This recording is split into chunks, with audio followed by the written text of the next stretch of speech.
Before I start today's video, I have a Discord server and I want you to join it, and you could join with the link in my bio. There are 5 mainstream Arkham games excluding Shadow in this video, because I unfortunately don't own Shadow, as a surprise. But in this video, we're going to cover some facts or details about Arkham Origins that you probably never knew of until I finally mentioned about it, so go ahead and subscribe. In fact, speaking of subscribed, only 99.4% of you have not subscribed, so go ahead and subscribe, and the 0.5% of you that have actually subscribed, well done to you. Anyways, it's been me, and I will see you guys in a bit. Inside of the final offer, you can see a poster which reads Jonathan Crane Research. If you know what I'm going to say here, it actually is referencing an Arkham villain, Scarecrow, who actually plays a big role in Arkham Knight as the main villain. And actually, by fact, Jonathan Crane doesn't actually appear in Arkham City and Arkham Origins, because if you didn't know, the Rocksteady developers would usually put stuff in the previous Arkham game which help actually support the idea of what's going to happen in the next game. Like in Arkham Asylum in the Arkham Mansion, we had files of Hugo Strange, and we also had Ra's al Ghul's body in a body bag near Dr. Young's office, which then travelled over into Arkham City, with Hugo Strange being the mainline villain of the game and Ra's al Ghul being the boss of him. When finding the Mad Hatter in the side mission in Arkham Origins, using detective mode on him reveals something really weird. He's the only person in the game without a bone structure. The reason for this is because the Mad Hatter is a master illusionist who creates fake illusions to Batman to make him believe that he's in places that he is not. And an example of this is in Batman Arkham City, where Batman seamlessly takes a cure, but spoiler alert if you haven't played the game, this is not the right cure. But if you look closely when Batman is taking the cure begins to flash blue and green, indicating that someone was trying to get into his head, which we all know is Jervis Tetch. Another insight on Mad Hatter in Arkham City is that not only he has a side mission, but Hugo Strange had actually used a drug which Jervis had then produced. But in doing so, Strange sent him into Arkham City to make sure that he could pay off an old debt. And of course, with this drug, the inmates that he had sent to Arkham City, he got into their minds with the drug and turned them into Tiger Guards. In fact, I'm going to play for you an interview tape with Strange and Hatter in it, talking about the drug. But before I start, if you use detective mode on the Tiger Guards, they actually remain nervous the whole time, but their state only changes when they're knocked out unconscious. You need to focus. Think about your work for a minute.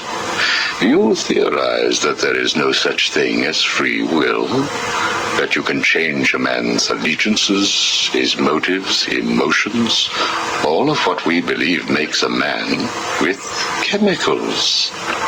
Your formula was really quite brilliant. That's why I used it.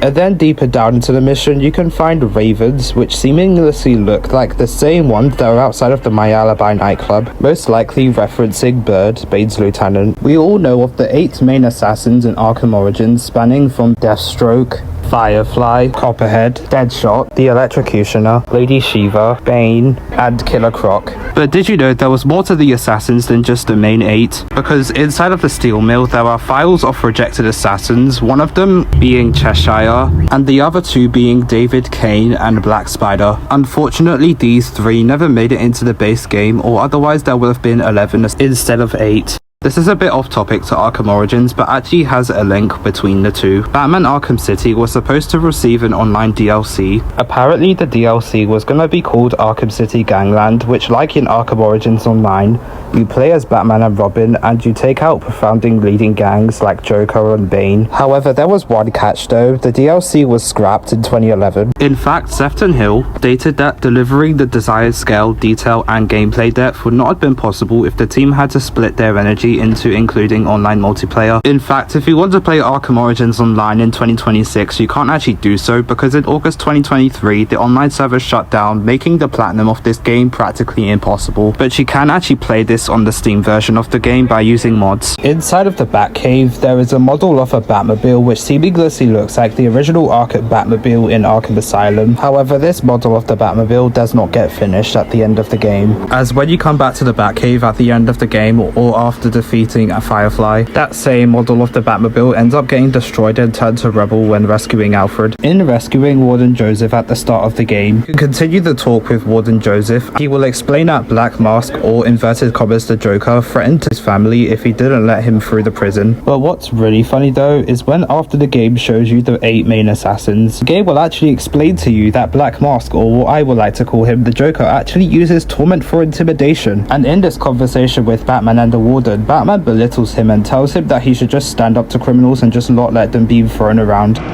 What was I supposed to do? He threatened my family. He was going to... I don't have time to discuss this, but you and I both know that doesn't make what you did right.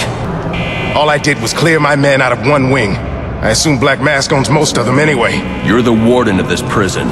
You're supposed to stand up to criminals, not let them push you around. If you end up getting lucky inside of Blackgate Prison in the execution chamber, you can actually see Calendar Man walking out of the chamber. I mean, it's just a cool little secret because we end up finding him again in Arkham City and Arkham Knight. Then inside of the Batcave, you can find a prototype line launcher gadget, which is supposed to be what it was supposed to look like in the main game if the gadget was ever finished. But I guess it just didn't, as the remote claw probably replaced this gadget in the main game. If you look on the floor in the Batcave, there are 2 postcards written to Bruce Wayne from Paris and Rome by Andrea Beaumont. And for those who didn't know, Andrea Beaumont is a pivotal character in the 1993 Batman animated series Mask of the Phantasm. And on these postcards to Bruce Wayne, she is trying to tell him that she is out there finding her missing father. And one of the letters says, "Dear Bruce, I will be in Paris until the 15th. I still have no news about my father. Please contact me. As soon as you hear anything, you know how to find me." And the other one reads, "Dear Bruce, I will be in Rome until the 30th. I still have no news about my father. Please contact me as soon as you hear anything. You know how to find me." Just seeing these 2 letters here confirms our suspicions of her appearance in the Arkham series. In the Lacy Towers building, when solving the murder case, you can find a door that belongs to a Dr. Penelope Young, which is indeed a reference to Dr. Young. She is the main co-founder of Bane and worked on the Titan project, which Joker himself began to change his name just to get the Titan off of her and create an army of so-called 1,000 Banes. We all know in Batman Arkham City of Penguin being called the Collector. Well, inside the final offer, the Penguin actually has a statue casing of the final offer, and he will say this: "Behold, the final offer. Ain't she a beauty? And to think I bought her for a song of a band of Somali pirates. They were gonna sell her for scrap, if you can believe it." Now, she weren't always called the final offer. That was my work of genius.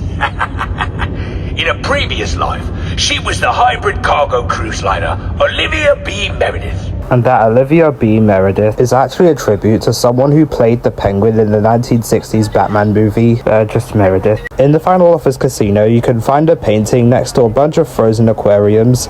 That person in the painting, however, is the King Kraken. And within the DC universe, King Kraken is a recurring enemy of the Sweden's Wingman and joined an army assembled by the Black Glove. Inside of the Gotham Merchants Bank, there is a secret crime scene which Batman could actually scan and solve.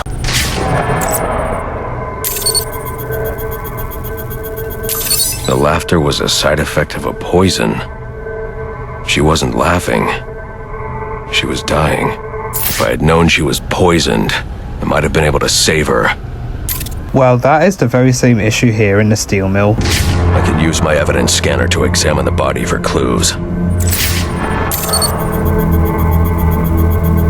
No signs of assault. His system is shut down. Acute toxicity. He's been poisoned. And then once exiting the building, you can find a poster that reads The Flying Graysons. This is of course Nightwing's parents. Then go around the corner and you'll find a poster which reads Rare Jungle Cats and the magic show hosted by Zatanna. The Jungle Cats theme poster is actually a reference to a DC villain, Catman. Catman is a person who looks exactly like Batman and Catwoman, but has a much weirder backstory to Batman. Catman actually had a weird obsession of trapping in jungle cats, but then got turned to crime as he got bored of hunting hunting, and Catman's first appearance is in the Detective Comics number 311. And the Zatanna poster references Zatanna, who is a powerful half-Maggie sorcerer. In fact, she's been involved with the Justice League and Sentinels of Magic. But what I found very interesting in the New Earth version of Zatanna is that she is a descendant of the magician and artist Leonardo da Vinci. Anyways, this is all I currently have for today's video. Next time I'll do Batman Arkham Asylum, but please let me know down in the comments below if I've missed any secrets, and if I did, I'll hopefully add them in a separate video or probably in a YouTube short. But this has been me, and I'll see you guys in the next one.